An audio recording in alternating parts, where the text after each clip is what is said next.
Now at 6 and streaming on CrossRoadsToday.com, suspected serial killer Raul Meza Jr. indicted in 2 Austin area murders. A Texas mother wants justice after her son was killed by officers in Arkansas. And ERCOT extends its weather watch due to the extreme heat in the coming weeks. Well, I hope your plans for the weekend include finding ways to stay cool. We had 100 degrees today, and we're probably going to be right about there over the weekend, so we'll talk more about it coming up in a moment. And a Power 5 athlete is being recognized for a special honor. We hear from him in sports. You're watching 25 News now at 6. Good evening and thank you for joining us. I'm Don Brubaker. And I'm Karina Garcia. 2 vehicles crashed at the intersection of East Crestwood Drive and North Bend Jordan Street at around 10 a.m. Friday. A Mazda Tribute was headed straight across the intersection while in the turning lane. The driver of the Chevy Malibu thought the first vehicle was turning left. The first car was 3/4 across the intersection when the second car hit the first one. Citations or injuries were reported. Westbound lane of Crestwood Drive was briefly closed and the Mazda Tribute towed from the scene. With the construction of a new Dollar General on Ben Jordan Street, some longtime residents and homeowners have concerns of potential flooding issues. Glenn Charles has lived in his home off Ben Jordan Street for over 40 years, and with the construction of a new Dollar General behind his home, he's worried that the way it's been built will obstruct the flow of water in the field behind his home, which will lead to runoff water to flood his backyard. We have heard back from Dollar General's Public Relations Department, and they said they will address these concerns with their developer and have connected them with Glenn. VFD responded to a fire at the barbecue pit behind RNC Barbecue located off of Sam Houston. One of the RNC employees said when he went to open the barbecue pit, flames were too high and burned the top of the enclosure, but luckily he was able to put out the fire before VFD even arrived. No one was hurt in this fire and no product was lost. ERCOT has extended a weather watch for the second straight week. ERCOT extended the weather watch through next Friday, August 18th. The extension due to 100-plus degree high temperatures, higher electrical demand, and the potential for lower reserves. ERCOT says power grid conditions are expected to be normal during a weather watch. ERCOT also just reporting the new all-time record for one-day energy usage was set yesterday. Now, the National Weather Service issues excessive heat warnings for 2 area counties, DeWitt and Lavaca counties, under excessive heat warnings until 9 o'clock tonight. The National Weather Service says heat index values up to 115 degrees are expected. And with that, let's take a look at your forecast with First Warn Storm Team Chief Meteorologist Mac Bettis. Well, thank you, Karina. Obviously, folks, the heat is the thing. We are looking at 100 degrees, which was our high today, 105 in San Antonio, 99 down in Port Lavaca. Looks like 102 in Houston. Can you imagine 102 in Houston? Feels like an oven, I'm sure. Well, over the weekend and next week, very dry weather and more fire danger. We'll talk more about that in just a moment. Back to you. All right, Mac, thank you. The National Weather Service has issued a fire danger statement for DeWitt and Lavaca counties until 11 o'clock tonight. This is due to the high winds and low humidity. Winds gusting up to 30 miles an hour are expected through this evening. A grand jury indicts suspected serial killer Raul Meza Jr. in 2 Austin area murders. KVUE reports 62-year-old Meza indicted in the 2019 death of his neighbor Gloria Lofton and this year's death of Jesse Fraga. He was previously convicted of the murder of an 8-year-old girl, Kendra Page, in 1982, and authorities say there are 10 cold cases that could be linked to him. Records show he is now being held on a $1 million bond. Meza faces capital murder and murder charges in Gloria Lofton's case and 2 indictments in the death of Jesse Fraga.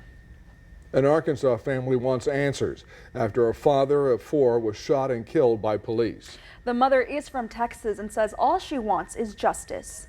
I spoke to the mother of Kevion Jones just moments after her flight landed here in Memphis from Texas. She said she spent the last 12 hours trying to process what's happened. Oh, Lord, have mercy. Hours after the tragic news that her only son, Kevion Jones, was shot and killed, Gloria Clark says she's still trying to process the news. What people don't realize is mental illness is real, and my son did have a mental illness. but that still doesn't justify if he had his back turned to shoot him 15 times. Clark says she heard what happened from her brother, Andrew Alexander, who witnessed the shooting. Alexander told us what he remembered, saying it started with Kevion showing up with police close behind. They got out with their guns already out, and they said, Kevion, drop the weapon. He said, man, y'all already know that I got license to carry this. I had started walking. Next thing I know, he turned around to run, and they just started shooting. According to Arkansas State Police, officers with the Osceola Police Department showed up at the home on Donaldson Street after finding a car that was driven by a suspect who reportedly pointed a rifle at an employee of a convenience store. The report continues, saying that Osceola police fired their weapons, striking Jones after Jones pointed a rifle at them. But Alexander says Jones had a license to carry and was not a threat. No, he was not. And you cannot shoot nobody in the back, whether they have a gun or not. For Clark, she wants justice, but she also has a message for those involved. For the officers, if it was one or two, or, I've already forgiven them. God knows best. And now my son no longer has to deal with the troubles of this world. Arkansas State Police say prosecutors will decide whether the use of deadly force was justified. The Biden administration kickstarting the U.S. carbon removal industry. Friday, the Department of Energy announced a $1.2 billion investment to suck carbon dioxide out of the air. The money will fund 2 new direct air capture hubs in Texas and Louisiana. They will build huge vacuum cleaners that suck up carbon dioxide from the air and store it underground. The Department of Energy says this plan could remove the equivalent of nearly 500,000 gas cars off the road per year.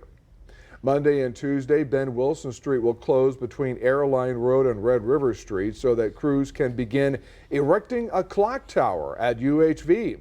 All businesses and homes in the construction zone will remain accessible. The construction part of the $7.2 million Ben Wilson Street Airline Road to U.S. Highway Business 59 project. That's right. The Loop 463 bridge widening project will continue with nightly road closures on Zacklins Parkway from U.S. Highway Business 59 to Lone Tree Road. The closures start next Monday night at 7 o'clock and will run through next Tuesday morning at 5.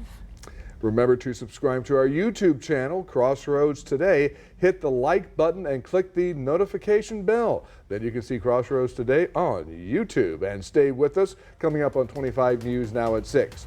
Under new state law, assault-style rifles and high-capacity magazines now banned in Illinois. Also ahead, reports from Maui survivors come to light as the region remains completely devastated. Here's what to catch on Community Crossroads this weekend. We first sit down with the City of Victoria to discuss a child safety program, followed by Keep Victoria Beautiful, and we also sit down with an American Idol producer, plus a studio performance from Nathan Colt Young. Remember the nights we were together. I thought our love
The Illinois Supreme Court upheld the state's assault-style weapons ban. Under this new state law, assault-style rifles and high-capacity magazines are banned. The 4-3 ruling comes after months of legal challenges on both the state and federal level.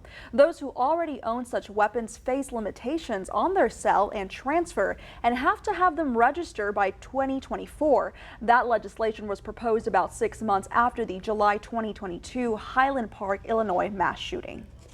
President Biden preparing to roll out a major gun safety plan, said to be a central issue of his re-election campaign going into the fall.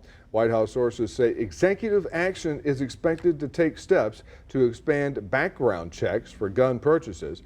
The action includes broadening the definition of which types of gun sellers are required to comply with federal licensing and background check requirements. This weekly major gun safety group jointly endorsed Biden for re-election. Rescuers in Maui scrambling to find missing residents who may be trapped by fires still burning across parts of the Hawaiian island. The death toll there expected to rise from 55 now in the coming hours. Federal disaster aid has been approved, but many survivors say assistance is coming too slowly and their daily struggle is worsening. Formula, diapers, ice, water, and just food. From a desperate young mother to an artist losing a 50-year collection. It hurts, man. It's a lifetime of work. Gone. The people and the landscape of Western Maui are forever changed. The fires are still raging here. There's not 100% containment. Local nonprofits and other groups are working to get supplies into the fire-ravaged areas any way they can. Churches, nonprofits are sending materials via boat to West Maui and via air because the two ways to access the west side of Maui are closed off to everyone except emergency personnel right now. Cadaver dog search teams are arriving from stateside. Their mission will be grim. They need to go through property by property, house by house, just to see who's there. Many fire survivors are now questioning the public warning system in place. My phone got one ping as I was getting into my truck, and that was the only evacuation notice we had. That warning was completely useless. Cole Millington says the island's tsunami warning system should have been utilized. We're going to look at what is the communication and how could it be better. But future improvements do little to ease Maui's heartbreaking reality right now. The Maui police chief referred to Lahaina, the entire town, as a sacred burial ground. Here's your viewer poll this evening. Scan that QR code on your screen to vote now. The question is, have you donated to any organizations to help those affected by the Maui wildfires? Yes or no? According to these results tonight, 13% say yes and 87% stand at no. We want to hear from you. Come to crossroadstoday.com/vote, and we're going to have an update on 25 News Now at 10. A severe storm moved across Wichita Falls last night, causing heavy damage. The storm, which produced a very strong downburst and straight-line winds, came through around 9:45 last night. Authorities got reports of property damage, power outages, and downed trees blocking some roadways. Extra police officers called in to patrol areas of power outages and to check for more damage. Well, good afternoon, everyone. Lots of sunshine, lots of warm weather. I wanted to comment on the Maui fire. You notice they have the harbor and then they had some mountains in the background. Well, the wind came up out of the north, came down the mountainside, knocked over poles, 60-mile-an-hour winds. The electrical poles started the fires, and then the wind just took it all the way to the coast. So it was a horrible situation there. For us, currently your temperature is at 95, feels like 105. Not a lot of hope in terms of cooling. We did another day of triple-digit heat. We got up to 100 degrees right there about lunchtime. That's about what we're going to get for the weekend, but you know, we'll talk about how to try and stay cool coming up in just a moment. Stay tuned.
Well, good afternoon, everybody. Yes, the weekend's here. That's good stuff. We had highs today in the triple digits again, from 99 in Port Lavaca to 106 in Gonzales, 105 in Kennedy. Boy, I'll tell you, that pavement must be hot, because, you know, the air temperature is taken 4 feet above the ground, and it's supposed to be, you know, in a clear area, not next to a building. That's the air temperature. Well, if that's 105, you know, what's the sidewalk? 108, 110? Possibly. So try and stay cool over the weekend. You know, we were taking our toll here, and we now have had down here 28 days of 2023, 27 days of 100-degree temperatures. That still puts us in the 8th position. We'd have to get into about 34 days to actually move up to about 5th position. So I don't know, it's just a little game we're playing here to entertain us during this hot summer. These are the forecast highs around the state tomorrow. No change at all. And very important that when we talk about this, Don brought it to my attention. In the Lockhart area, which is Caldwell County, there is a wildfire that took off maybe about 3 or 4 o'clock this afternoon. It's about 300 to 400 acres already, and there's a lot of activity out there. Now, over the weekend and tonight, actually, they're going to be working on that. But you can see how the temperatures are just not helping the situation. And next week, there's going to be a dry north wind comes through here. I wouldn't call it a cold front, but it's a north dry wind that's going to lower the humidity even further. So Texas is going to be in a very dangerous fire situation for the week. Now, the Dome of Doom is still on top of us, but you'll notice how by the time we get to the weekend, it does move a little bit farther to the north. As it does, 2 things will happen. This easterly wave will cross Yucatan and roll with moisture into northern Mexico. That's kind of, we missed that one. The other thing is that northwest wind will come around the north side of that system and bring that very low humidity to Texas. So it's a big concern. Right about there, you see it right there? Remember, the wind goes this way, so that north wind is going to be very dry and put Texas in a very tender situation. Of course, our chances of anything are very slim. We'll talk about it in a second. Now, the Hurricane Center, if you didn't hear yesterday, I'm just reminding everybody, has redone the forecast. In other words, it updated the forecast. This is not what they came out with June 1st. And now they're saying we're going to have anywhere from 14 to 21 named storms, and there's a 60% chance of getting that many. Now, it's quiet in the Atlantic. We're all sort of waiting for something to pop, but the ocean temperatures are ripe and ready. It's just that the winds have not been conducive. Well, for those of you who have more fun in mind, and you're going down to the coast for fishing, your high tide's at 5 in the morning, your low tide's at 6 in the evening. Of course, you want to get up early. That's why I put the sunrise here. 6:55 is sunrise. Sunset's 8:09.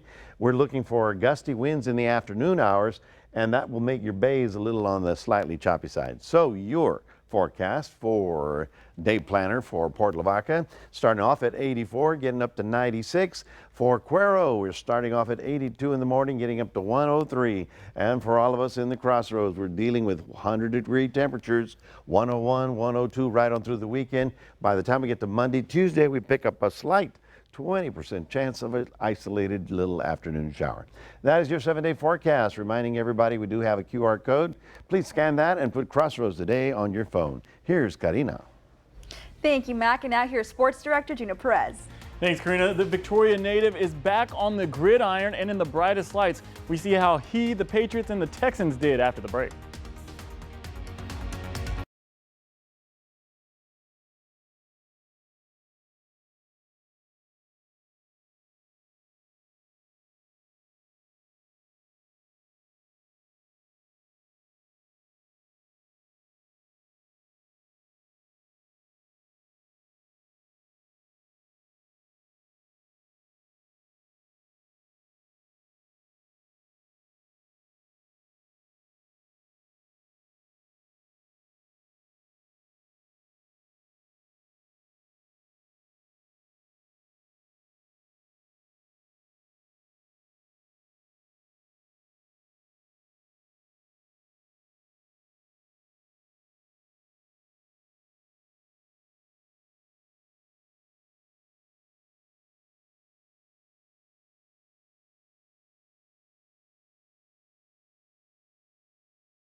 At Crossroads, an area high school running back from down south is a five-star athlete who has already committed to a Power 5 school and being named to the all preseason All-Americans list in the small towns. A high school sports source named Max Preps is highlighting the top athletes in America with schools that have less than 1,000 students enrolled and a population of under 10,000 in the town.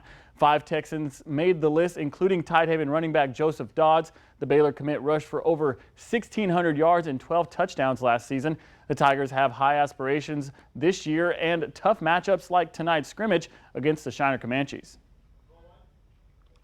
I mean, it's been a while since we've been past the 4th round, so we're out here busting our tails right now, trying to get ready for the scrimmage. Oh, it's really good, like scrimmaging good teams here now, get you ready. Dodds was named to the Class 3A All-State Honorable Mention team last year. The senior hopes to lead his team past the regional finals, which is where they made it last season. Tidehaven will play the Goliad Tigers in Week 1. A former Victoria East Titan is looking forward to build on his performance from last night. The Texans' second pick in the 2023 NFL Draft got off to a slow start. He struggled throwing an interception early on, and he would go 2 for 4 and only had 13 yards in the game. Meanwhile, Victoria native Bailey Zappi had this spectacular throw down the sideline, which was brought in by Tyquan Thornton, and this was the biggest play of the night for Zappi, which helped set up a field goal. The Texans were the first to score a touchdown when its 69th pick, Tank Dell, makes an acrobatic catch and stays in bounds to put 6 points on the board, and that would lead the Texans to a 20-9 point win. The Texans are taking on the Miami Dolphins next week, and the New England Patriots and Zappi will take on the Green Bay Packers, where Zappi had his first NFL action in his career before losing to Aaron Rodgers in overtime. The Basketball World Cup is less than a month away, and the United States have a warm-up match against an NBA star that plays in Texas. The American team is made of a bunch of young stars like Minnesota Timberwolves guard Anthony Edwards, Orlando Magic forward Paolo Banchero, and New Orleans Pelicans forward Brandon Ingram. They will join their talents to take on Dallas Mavericks star Luka Doncic and Slovenia tomorrow in Spain, starting at 2:30. Without your sports, Don and Karina, back to you. Thanks, Gina. We're back in a moment. A jet skiing dog and its owner want to help animals around the country.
And finally tonight, a jet skiing dog and its owner are going on a trip to help animals around the country.